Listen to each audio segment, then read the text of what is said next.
Recursive function নিয়ে আমরা আরেকটি প্রবলেম সলভ করতে যাচ্ছি। প্রবলেমটি হচ্ছে sum of first n natural numbers using recursion function. This is the problem statement, sum of first n natural numbers using recursive function. Okay, তো আমরা ইতিমধ্যে রিকার্সিভ ফাংশনের নেচারটা বুঝে গিয়েছি।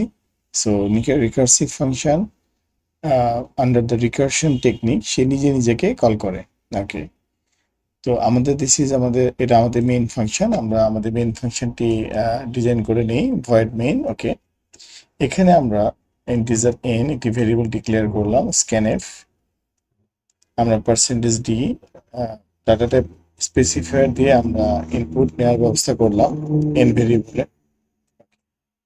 First n natural numbers, that means হচ্ছে n, the value of n will be provided by the main function using the scanf function. এখানে আমরা n এর ভ্যালুটি দিয়ে দিলাম। সো ইফ ইট ইজ 5 দেন আমরা 1 to 5 এর মধ্যে যতগুলো ন্যাচারাল নাম্বার আছে সবগুলোর সাম তৈরি করব, তাই না? ওকে, এখন আমাদেরকে প্রথম যে কাজটি করতে হবে সেটি হচ্ছে আমরা ইউজার ডিফারেন্ট ফাংশনটি থেকে কিভাবে মানটা নিব। ওকে, এটি আমাদের ইউজার ডিফারেন্ট ফাংশন। আমরা এই ফাংশনের নামটি একটু আরো ছোট করি আমাদের কোডিং লেখার সুবিধাতে, সাম।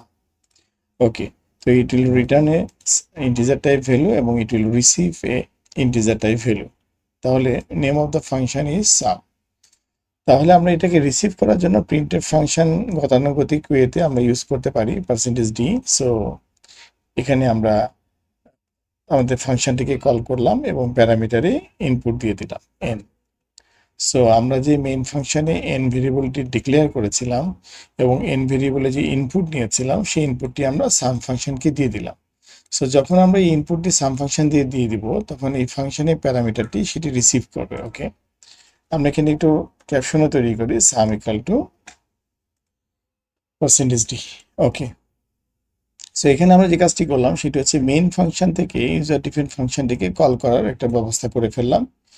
ওকে, এখন আমাদেরকে যে কাজটি করতে হবে সেটি হচ্ছে যে আমাদেরকে এখানে যদি আমরা রিকার্সিভ ফাংশন মোডে করতে চাই, এই সাম ফাংশনটিকে রিকার্সিভ ফাংশন মোডে পরিণত করতে চাই কিংবা রিকারশন টেকনিক ইমপ্লিমেন্ট করতে চাই, তাহলে প্রথম আমাদেরকে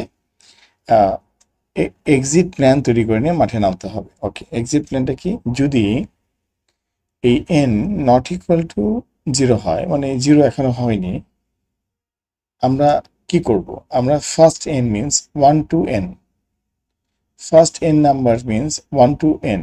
n যদি 5 হয় তাহলে 1 2 3 4 5, n যদি 3 হয় তাহলে 1 2 3, তাহলে 1 থেকে n পর্যন্ত এই ন্যাচারাল নাম্বারগুলোকে সাম করব, তাই না?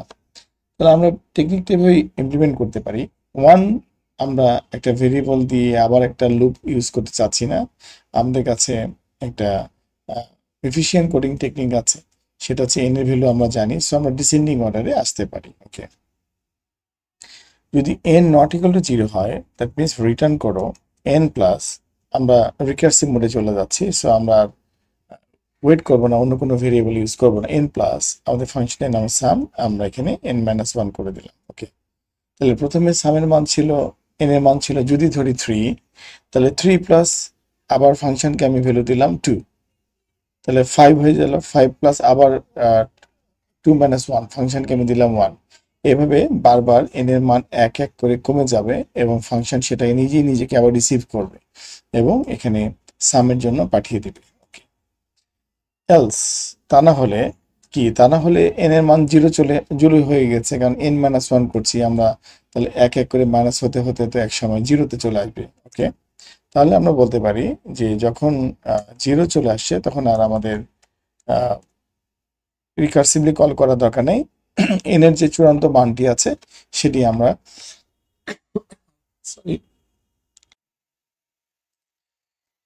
আমরা কোডের একটু কন্ট্রোল ফ্লোটা লক্ষ্য করি। আমরা মেইন ফাংশনে কি করেছি? মেইন ফাংশনে আমরা একটি ভেরিয়েবল ডিক্লেয়ার করেছি ইন্টিজার n, তারপরে n এর মান ইনপুট নিয়েছি এবং মেইন ইউজার ডিফারেন্ট ফাংশনটিকে কল করেছি। ওকে, এবং সেই n এর মানটি প্রদান করেছি। ইউজার ডিফারেন্ট ফাংশন স্টার্ট হয়েছে লাইন নম্বর 9 থেকে। ওকে, এই ইউজার ডিফারেন্ট ফাংশনটি রিকার্সিভ ফাংশন হলো কখন, যখন আমি লাইন নম্বর 12-এ এই ফাংশনটি নিজেই নিজেকে দিয়ে কল করলাম। ওকে, সো আমি সাম ফাংশনটিকে নিজেই কল করলাম এন এর ভ্যালু 1 মাইনাস করে। ওকে, তো এইটি একটি কমপ্লেক্স স্টেটমেন্ট, মানে পুরো summary statement, return N plus N এর নিউ ভ্যালু। ঠিক এই কনসেপ্ট এভাবে আসবে, এন প্লাস এন এর নিউ ভ্যালু, মানে পুরাতন মানটা যে ইনিশিয়াল যে ভ্যালুটি সেটি থাকবে, প্লাস নতুন ভ্যালুটি সেটার সাথে যোগ হবে, এবং এই ভ্যালুটি পুনরায় সে ফাংশনকে দিতে না পারলে তো আমার আবার যোগ হবে না, এই জন্য সামকে কল করে এন মাইনাস ওয়ান করা হয়েছে। বিষয়টি ঠিক এইভাবে বর্ণনা করা যেতে পারে, সেটি হচ্ছে দেখো, যদি আমরা ইনপুট 3 নিই, suppose the user inter 3, that means the value of N is 3, initially some function, that means আমাদের যে সাম নামে ইউজার ডিফারেন্ট ফাংশনটি আমরা করেছি, ইজ কল ফ্রম মেইন। ওকে, আমরা দেখতে পাচ্ছি লাইন নম্বর 7-এ আমরা এটা মেইন থেকেই কল করেছি। With 3 past as an argument, 3 এই লাইন নাম্বার 7 থেকেই কিন্তু ইনপুট নিয়ে সেটি মেইন ফাংশনের কাছে লাইনে চলে আসছে। লাইন নাম্বার 7 থেকে ভ্যালু এন এর ভ্যালু 3 নিয়ে সে লাইন নাম্বার 9-তে চলে এসেছে। লাইন নাম্বার 9 থেকে আমাদের ইউজার ডিফারেন্ট ফাংশনটা শুরু। Okay, the number 3 is added to the result of sum of 2। এইখানে হচ্ছে মূল বোঝার বিষয়টা হচ্ছে, the number 3 is added to the result of sum of 2। এখন আসো, আমাদের তো 3 নিয়ে চলে এসেছে, এই 3টা তো অ্যাড হবে, কার সাথে অ্যাড হবে? এই 3টা তো আছে, এই জন্য এই 3টা এন প্লাস। ওকে, নিজে নিজেকে যেহেতু কল করেছি, এই জন্য এই কথাটাতে শুরু করা হয়েছে, the number 3 is added to the result of sum of 2।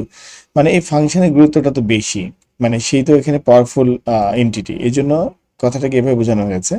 মানে সাম অফ এন মাইনাস ওয়ান কে যেহেতু কল করা হয়েছে, এন এর মান ছিল 3, that means some of N minus one is 2। তাহলে এই 2 যে ভিতরে এখন আসবে, এই 3 মাইনাস 1 যদি যায় তাহলে কি আসবে? 2 আসবে। তাহলে 2 কার সাথে যোগ হবে? এন এর ইনিশিয়াল ভ্যালুর সাথে যোগ হবে। দ্যাট মিনস 3 প্লাস 2 ইজ 5 হয়ে গেল। ওকে, এটাকে এখানে বোঝানো হয়েছে sum of N minus 1। In the next function call from sum to sum, মানে এরপরে তো এই সামকে আবার সামই কল করছে। ফাইন, কারণ কি এই সামকে কে কল করছে? এই সামই কল করছে। ওকে, 2 is passed which is added to the result of sum of 1। এটা বোঝার চেষ্টা করো। 2 is passed n minus 1 করার পরে কি হলো? 2 হলো। এই 2টা তো পাস হয়ে গেছে, কার কাছে গিয়েছে? এই মূল ফাংশনের কাছে গেছে, হেডিং এর কাছে গিয়েছে। ওকে, which is added to the result of sum of 1। এখন এই টোটাল জিনিসটা কার সাথে যোগ হবে? তাহলে প্রথমে ছিল 3, তারপরে 3 প্লাস 2 হয়ে এটা হয়েছে 5। এখন এই 5 ফাইনালি অ্যাড হবে হচ্ছে n মাইনাস 1। পুনরায় n মাইনাস 1 এর মান কত আসবে? তার পিছনে n এর আগের স্টেপে মান ছিল 2, তার আগের স্টেপে মান ছিল 3।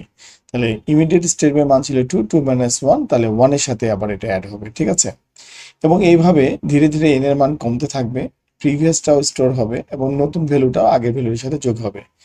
This process continues until n is equal to 0. So matter is very simple. When n is equal to 0, there is no recursive call, মানে n এর মান 0 হয়ে গেলে তার কল করার কোনো সুযোগ নেই, কারণ আমরা এখানে বলে দিয়েছি if not equal to 0 হলেই শুধু রিকার্সিভলি কল হবে, আদারওয়াইজ সে তার ইন্টিজার ভ্যালুটাকে সে রিটার্ন করে দেবে এবং সে আলটিমেটলি মেইন ফাংশনে ব্যাক করবে।